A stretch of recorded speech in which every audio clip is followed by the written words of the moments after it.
Assalamualaikum warahmatullahi wabarakatuh. Baiklah, kawan-kawan semua, saya Zeki Sopri di sini akan coba menjelaskan sedikit mengenai keputusan pembelian dalam mata kuliah Manajemen Pemasaran Syariah. Di sini saya akan membahas beberapa poin. Di sini sudah saya jabarkan, yaitu ada 5 poin. Yang pertama yaitu definisi keputusan pembelian, kedua model keputusan pembelian konsumen, ketiga tahapan proses keputusan pembelian, keempat konsep AIDA, dan yang terakhir keputusan pembelian dalam perspektif Islam. Baiklah, untuk materi yang pertama yaitu mengenai definisi keputusan pembelian. Di sini menurut George R. Terry, keputusan pembelian yaitu selection based on some criteria of one behavior alternative from two or more possible alternative. Artinya, pemilihan alternatif kelakuan tertentu dari 2 atau lebih alternatif yang ada. Jadi di sini lebih menekankan alternatif yang tersedia dalam pemenuhan kebutuhan. Ada juga yang menjelaskan keputusan pembelian yaitu bentuk perilaku konsumen dalam menggunakan atau mengkonsumsi produk. Di sini konsumen dalam mengambil keputusan untuk membeli atau memakai suatu produk akan melalui proses di mana proses tersebut merupakan gambaran dari bagaimana konsumen menganalisis berbagai macam masukan untuk mengambil keputusan dalam melakukan pembelian. Ada salah satu tokoh yang menyimpulkan bahwa tokohnya yaitu menurut J. Setiadi, pengambilan keputusan merupakan suatu proses pemecahan masalah. Baiklah, yang selanjutnya yaitu model keputusan pembelian konsumen. Di sini model keputusan pembelian konsumen terbagi menjadi 2. Yang pertama pembelian terencana dan yang kedua pembelian tak terencana.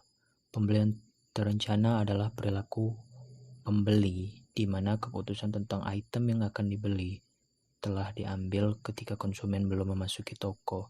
Jadi jauh sebelum konsumen melakukan pembelian secara langsung, apa-apa saja yang akan dibeli telah ditetapkan. Itulah pembelian terencana. Namun berbeda halnya dengan pembelian tak terencana. Pembelian tak terencana ini cenderung spontan. Jadi pembelian tak terencana itu ialah perilaku pembelian di mana konsumen tidak mempertimbangkan untuk membeli, atau ia mempertimbangkan untuk membeli tetapi belum memutuskan produk apa yang akan dibeli. Jadi ia lebih mengevaluasi lagi atau lebih cenderung spontan dalam hal ini. Setelah model keputusan pembelian, kita akan membahas mengenai proses pengambilan keputusan pembelian konsumen. Jadi jika model keputusan pembelian konsumen tadi terbagi menjadi 2, di sini proses pengambilan keputusan pembelian konsumen terbagi menjadi 5 tahap. Jadi yang pertama yaitu pengenalan kebutuhan, kedua pencarian informasi, ketiga evaluasi alternatif, keempat keputusan pembelian, dan kelima perilaku pasca pembelian. Dalam kelima proses ini berkaitan langsung dengan model keputusan pembelian. Jika model keputusan pembeliannya yaitu terencana, kelima tahapan ini terpakai semua atau ada semua, mulai dari pengenalan kebutuhan hingga perilaku pasca pembelian. Namun berbeda dengan proses pengambilan keputusan pembelian konsumen yang ia memakai model tidak terencana. Dari kelima tahapan ini tidak lengkap, hanya ada beberapa saja, seperti ia hanya mulai dari pencarian informasi, hingga perilaku pasca pembelian, atau juga ia bisa dimulai dari evaluasi alternatif, dilanjutkan dengan keputusan pembelian dan perilaku pasca pembelian. Di sini saya akan menggambarkan mengenai model keputusan pembelian terencana yang memakai kelima tahapan proses ini. Silahkan dilihat videonya. Salah satu contoh, Bintang sangat mengidamkan sebuah handphone baru. Ia menelusuri situs belanja online untuk mencari barang yang diinginkannya. Mencari dan mencari, akhirnya dia menemukan barang yang ia cari.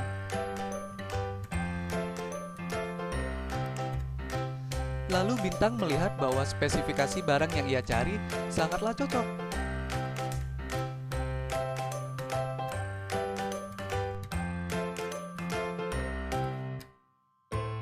Setelah Bintang merasa cocok, setelah itu ia pun memutuskan untuk membelinya.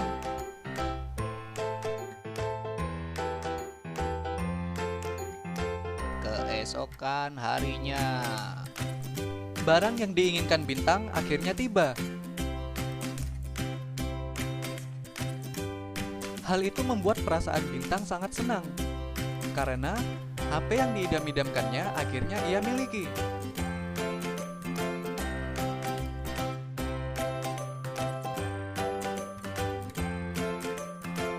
Oh, Baik, untuk yang selanjutnya yaitu konsep AIDA. AIDA merupakan singkatan dari Attention, Interest, Desire, and Action, atau dalam bahasa Indonesianya yaitu perhatian, minat, keinginan, dan aksi. AIDA merupakan konsep penjualan atau pemasaran atau konsep dalam periklanan yang menjelaskan tahap-tahap yang terjadi ketika konsumen pertama kali mengenal suatu produk hingga akhirnya memutuskan untuk membeli dan menggunakan produk tersebut. AIDA merupakan salah satu konsep atau model yang lama digunakan dalam dunia periklanan. AIDA sudah dikenal kurang lebih sejak abad 19.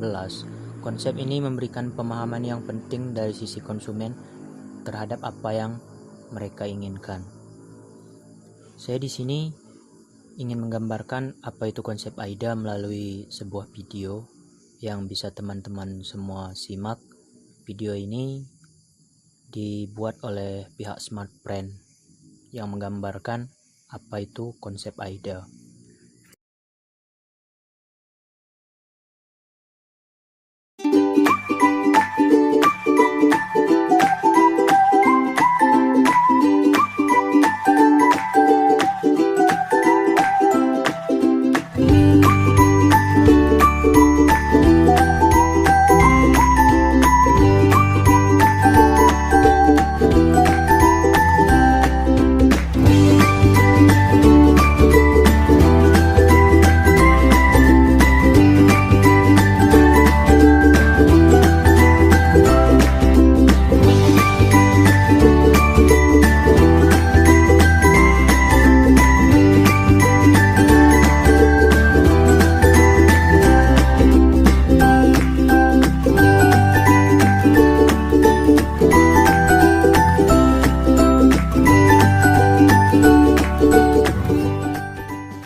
Baik, untuk selanjutnya yaitu keputusan pembelian menurut perspektif ekonomi Islam. Jadi di sini ada dua pokok bahasan yaitu maslahah dalam perilaku konsumen Islami serta kebutuhan dan keinginan. Jadi dalam agama Islam itu transaksi jual beli itu kan diperbolehkan sesuai dengan firman Allah dalam surah An-Nisa ayat 29. Jadi kalau transaksi jual beli itu diperbolehkan, berarti keputusan pembelian itu diperbolehkan. Namun ada beberapa aturan atau syarat, yaitu pertama, dalam keputusan pembelian itu harus adanya melindungi agama, jiwa, akal, keturunan, dan harta. Dan untuk selanjutnya yaitu dalam perspektif syariah itu harus mendahulukan kebutuhan dibanding keinginan.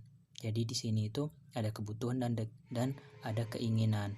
Jadi kebutuhan itu kan sesuatu yang memang diperlukan, harus dibeli, tidak dapat digantikan. Terus dia itu penting dan darurat dibanding keinginannya itu ya yang namanya juga keinginan, tidak mesti harus dibeli, terus tidak terlalu penting, dan barangnya itu biasanya dapat digantikan.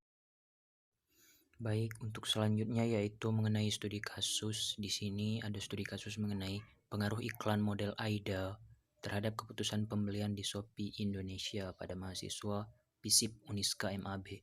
Jadi dalam studi kasus ini didapat hasilnya yaitu keempat variabel, yaitu variabel attention, interest, desire, dan action atau AIDA ini memiliki pengaruh terhadap pembelian mahasiswa di Uniska. Selanjutnya didapat juga hasil penelitian dari saudari Sri Padmawati ini bahwa salah satu variabel yang berpengaruh terhadap keputusan pembelian di Shopee Indonesia ini yaitu variabel desire yang telah diuji sebelumnya oleh saudari Padmawati tadi. Dari salah satu studi kasus ini bisa dilihat bahwa model AIDA ini sangat berpengaruh, apalagi terhadap pembelian produk-produk yang masa kini seperti produk yang berada di Shopee. Dan banyak pula model AIDA ini dipakai dalam periklanan yang terjadi di Indonesia, sehingga model AIDA ini sangat berperan dalam proses keputusan pembelian konsumen atau menarik perhatian konsumen, seperti dalam studi kasus yang ini. Baik, untuk studi kasus yang kedua yaitu mengenai harga, kualitas produk, dan kualitas pelayanan pengaruhnya terhadap keputusan pembelian mobil Toyota Avanza, tepatnya di sini di Manado. Jadi penelitian ini dilakukan selama 2 bulan dan diperoleh hasil bahwa harga, kualitas produk, dan kualitas pelayanan secara stimulan memiliki pengaruh yang signifikan terhadap keputusan pembelian. Jadi di sini didapati bahwa variabel-variabel tersebut berpengaruh terhadap keputusan pembelian. Dan hasil selanjutnya yaitu harga berpengaruh signifikan, serta kualitas berpengaruh signifikan, dan juga kualitas pelayanan berpengaruh signifikan terhadap keputusan pembelian. Jadi memang benar bagi para pemasar harus memperhatikan memperhatikan berbagai aspek dalam pemasarannya hingga dapat membuat konsumen itu melakukan keputusan pembelian yang baik atau yang aktual. Jadi mungkin ini saja yang bisa saya paparkan. Kurang lebihnya saya mohon maaf. Kepada Allah saya mohon ampun. Saya akhiri. Wassalamualaikum warahmatullahi wabarakatuh.